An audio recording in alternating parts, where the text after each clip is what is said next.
Hello guys, আসসালামু আলাইকুম। আমি তেলের পিঠা বানানো শুরু করেছি। তো আজকের আমার তেলের পিঠাটা হচ্ছে অন্যরকমভাবে আমি করার চেষ্টা করেছি। মূলত আমার কড়াইটা হচ্ছে না তো, যেটা হচ্ছে একটু যদি হচ্ছে ডিপ হতো তাহলে সুন্দর ফুলে উঠতো। তো মাশাল্লাহ, আমি প্রথমে হচ্ছে গোলাটা গুলে নিয়েছিলাম, এই যে বেটার দিয়ে গুলে নিয়েছিলাম। এরপর হচ্ছে আস্তে আস্তে করে একটু রেখে দেওয়ার চেষ্টা করেছিলাম। তো গাইস, পিঠাটা ফুলে এত চমৎকার হয়েছে, আমার এত ভালো লাগছে যে সবাই নাকি বলে যে তেলের পিঠা রাখতে গেলে, বানাইতে গেলে ভিজিয়ে রাখতে হয়, কিন্তু আমি তো আসলে ভিজিয়ে রাখি নাই। তো দেখা যাক আমারটা কেমন হয় গাইস, কারণ আমি তো আমার মতো করে পিঠা বানাই, আমি তো আর কারোর মতো তো আর বানাবো না। আর রান্না বলেন, পিঠা বলেন, এটা হচ্ছে সম্পূর্ণ এক একটা আর্ট। যে যার যেমনভাবে পারে ঠিক তেমনভাবে করে, ঠিক তেমনি আমিও করেছি গাইস। তো আমার বর্তমানে 3টা পিঠা হয়েছে মাত্র, আর এই যে কড়াই চলতেছে।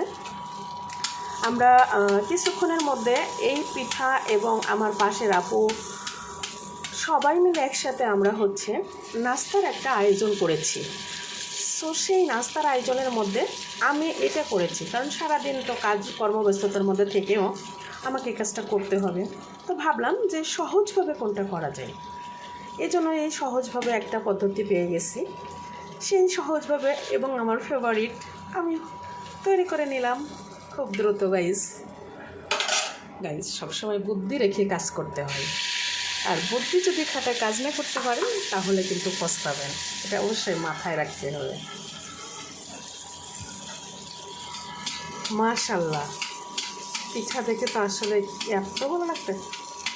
আমি এটার মধ্যে গুড় এবং চিনি দুটোটাই মিক্সড করেছি, যে জন্য কালারটা আমার পুরোপুরি সাদাও না এবং পুরোপুরি লালও না, যে কালারটা আসছে মাশাল্লাহ।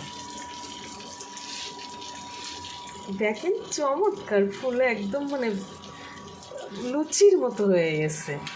কথাই বলে দেখবি আর জ্বলবি, লুচির মতো ফুলবি, সেরকম অবস্থা। কিছু কিছু মানুষ আছে সমাজে, যে সমাজের মানুষগুলোর কথাও কিন্তু আসলে এমনই।